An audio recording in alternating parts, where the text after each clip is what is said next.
Acabei de assistir a primeira temporada de O Segredo de Widows Bay, que inclusive foi indicada a 19 Emmys e ouso dizer que é a melhor nova série do ano. E se você ainda não assistiu, vou dizer por que Widows Bay merece sua atenção. Só para contextualizar, Widows Bay se passa numa ilha da Nova Inglaterra, onde o prefeito Tom Loftus quer transformá-la num grande polo turístico. O único probleminha é que aparentemente a ilha é amaldiçoada. And he said something odd.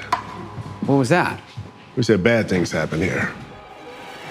Basicamente, Widows Bay é Tubarão pela perspectiva do prefeito, ou seja, é sim uma série de terror, mas na mesma medida também é uma série de comédia, que ao meu ver são coisas que até parecem opostas, mas que andam meio que lado a lado também, e acaba sendo difícil de pensar assim de não só fazê-las em conjunto, mas de conseguir equilibrá-las, porque filmes de terror, de uma maneira geral, eles até recorrem ao humor, mas muito como uma válvula de escape, onde o grande foco acaba sendo o terror, enquanto que essa série ela vai andando com as duas coisas em paralelo. E até é engraçado que eu lancei um vídeo recentemente falando sobre a franquia Evil Dead, em que eu levanto justamente essa questão de como os filmes mais recentes da franquia, dos filmes de terror, eles acabam ignorando o lado da comicidade, da comédia, que o Sam Raimi tanto fazia bem décadas atrás. E ao meu ver, a série é bem sucedida por conta de duas pessoas. A primeira é a Kate Dippold, que é a criadora da série, que ela é uma roteirista que vem da comédia, inclusive ela trabalhou escrevendo episódios de Parks and Recreations,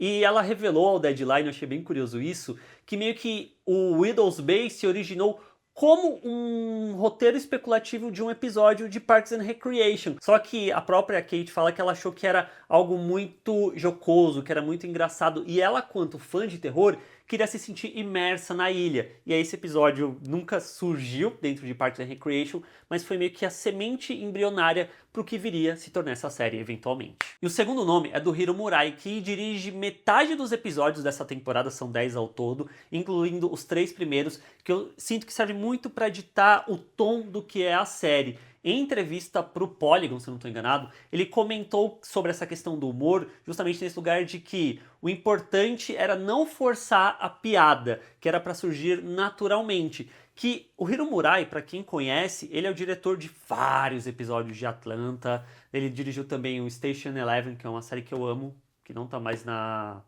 HBO Max, se eu não estou enganado. Mas se você assistiu a Atlanta, principalmente eu diria a segunda temporada, que eu sinto que tem bastante do terror, você sabe como o Hiro Murai ele é muito hábil em conseguir transitar entre gêneros, entre ir para uma coisa que é meio surreal, é meio bizarra, mas ao mesmo tempo engraçada, e ver a reação dos personagens a partir disso. Então acaba fazendo sentido ele ser também um diretor dentro dessa série. Was there cannibalism? No. I don't think that's right.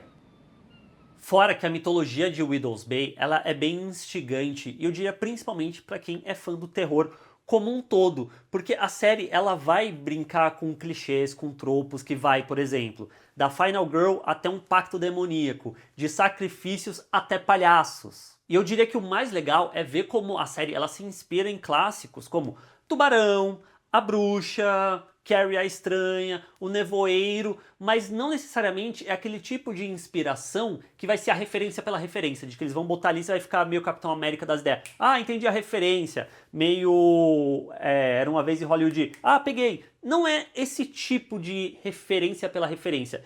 Ele usa isso, mas como uma fonte de inspiração para a partir daí construir algo próprio também. Mas eu diria que nada disso seria o suficiente se não houvessem personagens carismáticos. E o trio principal da série, além de serem carismáticos, eles são muito peculiares também. O prefeito Tom Loftus, eu acho que ele é pateticamente bem interpretado pelo Matthew Rhys, que ele compõe o prefeito nesse lugar de que ele é um cara cético que se vê confrontado pelo sobrenatural diante dele, ao mesmo tempo que ele também tem que lidar muito, eu diria, com uma certa frustração de que os habitantes daquela ilha não o levam a sério e não acham que ele é digno de ser prefeito do lugar, ao mesmo tempo que ele tenta fazer aquela ilha se tornar alguma coisa lucrativa e próspera para todo mundo. O Wiki do Stephen Roots, ele é um velho barqueiro que aparentemente dá a entender na série, corrijam se vocês assistiram e eu acabei me enganando, ele era o antigo prefeito da cidade, só que ao contrário contrário do Tom, ele é um cara que acredita, ele entende um pouco ali da lore, da maldição da ilha e tal.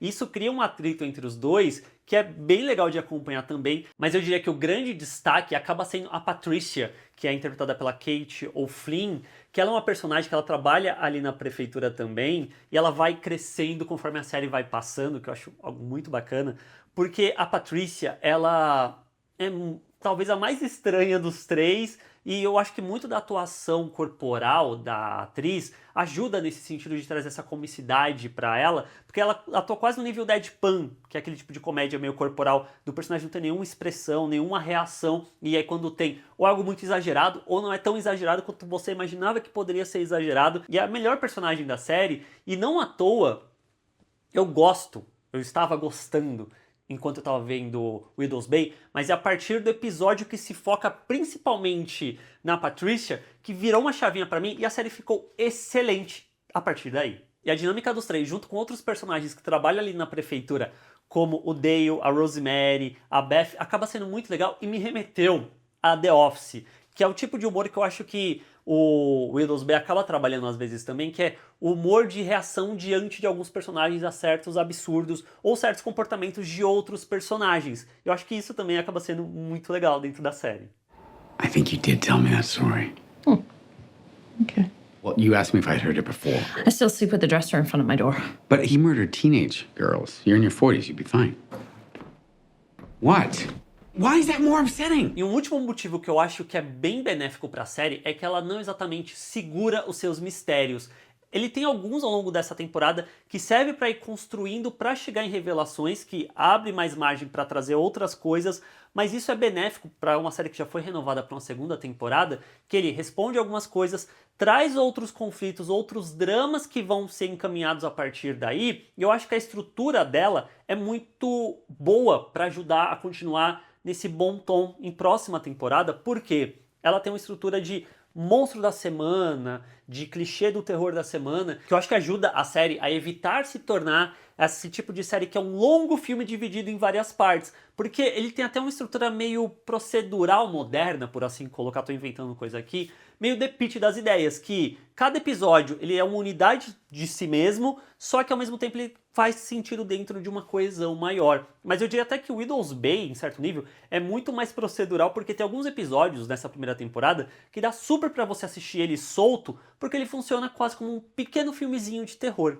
E como eu disse, tendo visto a primeira temporada toda e visto que ele entrega alguns mistérios, eu torço para que a série não caia no mesmo mal de tudo quanto é série de mistério, que a próxima temporada é mais sobre o mistério do que sobre os personagens e a história e saber revelar as coisas. E eu tô falando de você, Ruptura. A segunda temporada pra mim não desce, ao contrário de muita gente que adora, pra mim não rolou. Enfim, se você não assistiu O Segredo de Widow's Bay, fica aqui a recomendação, ainda mais sabendo que tem uma galera que acompanha aqui o canal, que gosta de Atlanta, que gosta de The Office, que gosta de coisa de terror, vai fundo que é um prato cheio pra você sair feliz. E é isso, gente. Se você curtiu o vídeo, deixa o like, assina o canal e a gente se vê na próxima.